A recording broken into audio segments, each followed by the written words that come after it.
Chers collègues, la parole est à vous. Merci Madame la Présidente, merci à celles et ceux qui sont encore présents, merci évidemment aux administrateurs qui sont désormais et aux collègues qui sont désormais plus nombreux que les parlementaires. Je suis heureux de cet échange. Donc moi je vais faire une communication aujourd'hui sur la manipulation de l'information et la sincérité du scrutin européen qui est intervenu, vous le savez, il y a maintenant un peu plus d'un mois. Je souhaitais donc revenir sur un des grands enjeux politiques, ou en tout cas qui ont entouré le débat politique dans notre pays, qui était les tentatives d'interférence, de manipulation de l'information qui sont récurrents dans le débat public européen et le débat public français, dans notre pays en tout cas depuis la présidentielle de 2017. Moi je pense que dans un premier temps il n'est pas inutile de rappeler le contexte de ces élections.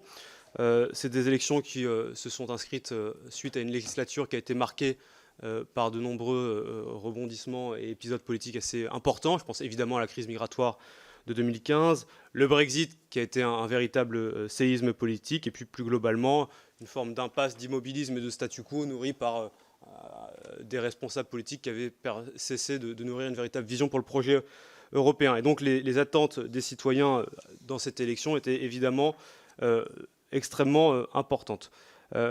Ces élections, elles succédaient à un certain nombre de scrutins qui, eux aussi avaient fait l'objet de campagnes de désinformation. Je pense évidemment à ce qui avait pu se passer aux États-Unis, au Royaume-Uni, en Catalogne, et je le disais à l'instant, évidemment en France. Et donc la méfiance était globalement de mise à l'approche de ces élections européennes, dans son mode d'organisation même, comportait de vrais risques en matière de sécurité. Je rappelle que l'élection européenne, à l'inverse d'une élection nationale, c'est une élection qui se déroule à l'échelle du continent. Et donc, il y avait autant de portes d'entrée pour la déstabilisation du continent que de pays. Et donc, c'était de fait un écosystème et un environnement beaucoup plus difficile à maîtriser. Je rappelle aussi que les sujets européens, et vous le savez toutes et tous dans cette commission, peuvent parfois apparaître un petit peu lointains à nos concitoyens et donc prêtent le flanc à l'interprétation un peu parfois tronquée, à la désinformation, à la manipulation de l'information. Et donc, pour prendre en considération ces risques de désinformation et de déstabilisation du scrutin, il y a deux réponses qui ont été apportées. Il y a une réponse qui était, elle, réglementaire, privilégiée par certains États membres, la France, vous le savez, la Suède, l'Italie et l'Allemagne. Et puis, il y avait une réponse plus incitative, apparentée à ce qu'on pourrait appeler de l'autorégulation, qui était privilégiée par les institutions européennes. En France, vous le savez, on a voté le fameux texte qui s'attaque à la diffusion massive et rapide des fausses nouvelles en période électorale, en nous concentrant sur les tuyaux de propagation que sont les réseaux sociaux et les médias sous influence d'un État étranger. Parmi les mesures phares de cette loi, je pense évidemment à l'obligation de transparence pour les plateformes qui doivent désormais signaler les contenus sponsorisés en publiant le nom de leurs auteurs et les sommes payées, et puis la création d'une action judiciaire en référé pour pouvoir faire cesser rapidement la diffusion de fake news, comme on dit, ou de fausses informations. À l'issue de ces élections, le bilan que l'on peut en tirer, compte tenu des informations qui nous ont été communiquées, c'est que le bilan de l'application de la loi est globalement plutôt positif. C'est dans un esprit de conformité avec cette loi, par exemple, que certaines plateformes, et je pense ici à Twitter, ont offert à leurs utilisateurs la possibilité de signaler des contenus qui s'apparentent à des fausses nouvelles. Cette loi a par ailleurs permis de favoriser une plus grande transparence relative au montant dépensé pour publier des publicités sur les réseaux sociaux. Une ombre au tableau importante, ce sont les problèmes rencontrés par certaines plateformes dans l'appréhension des publicités d'appel au vote. Ce problème particulier de conformité peut s'expliquer par une différence d'approche culturelle pour des opérateurs qui sont basés originellement aux États-Unis, là où la publicité d'appel au vote sont toujours considérées comme non neutres et donc passibles d'une forme de censure, en tout cas d'encadrement plus strict, quel qu'en soit l'émetteur. Et donc cette différence d'appréciation de la neutralité entre les législateurs français et des opérateurs de plateformes avec une culture tout à fait différente, d'une culture américaine, peut notamment expliquer pourquoi des campagnes d'appel au vote, lancées par exemple par le gouvernement français ou Greenpeace, se sont retrouvées censurées en France. Cet ombre au tableau me laisse penser que les plateformes doivent être mieux accompagnées dans l'application de la loi. Et moi, je salue à ce titre les lignes directrices que propose le CSA pour éviter de tomber dans l'écueil de la suppression préventive d'un trop grand nombre de contenus. Globalement, et pour conclure sur ce point, cette loi et la mise en conformité des acteurs du numérique avec ces dispositions a été positive. J'ai reçu par ailleurs la confirmation lors des auditions qu'on a tenues avec Charles ces dernières semaines que le scrutin du 26 mai s'est déroulé dans notre pays sans incident notable.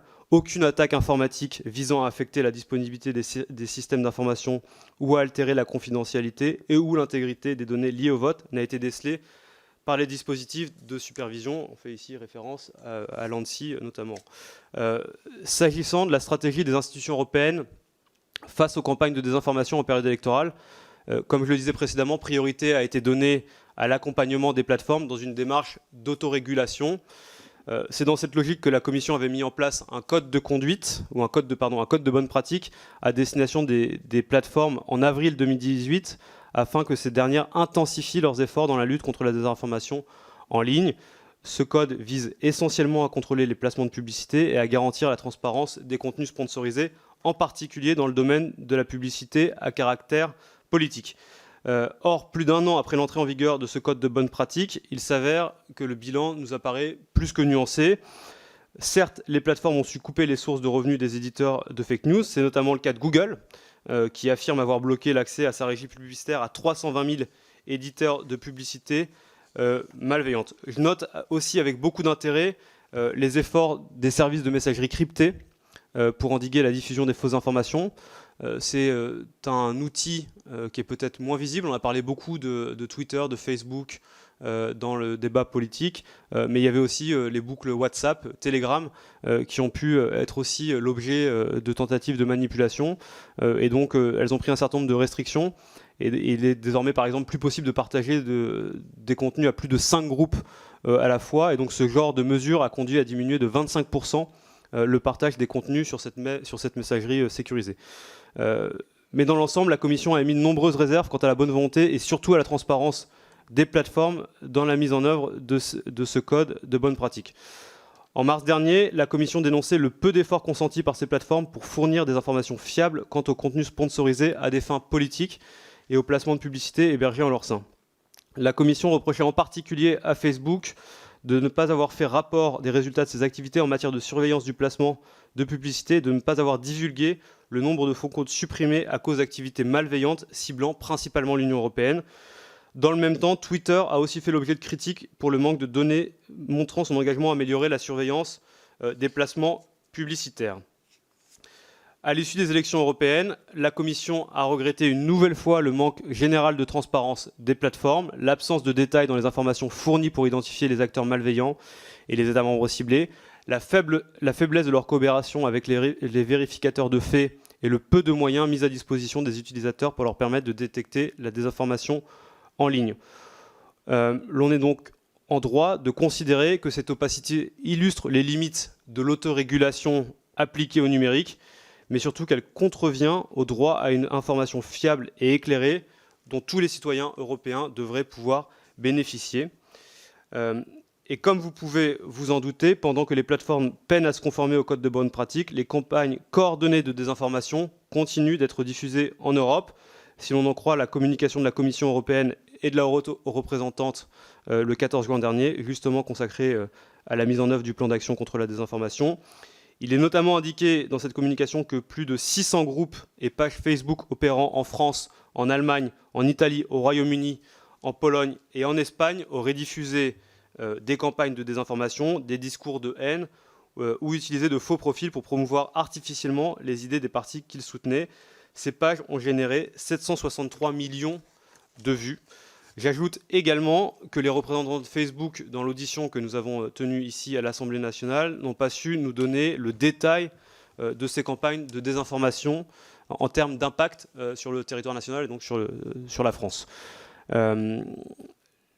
Mais les manquements des plateformes au code de bonne pratique lancé par la Commission européenne ne sont pas les seuls signaux faibles dans cette lutte contre la désinformation en ligne à l'échelle européenne.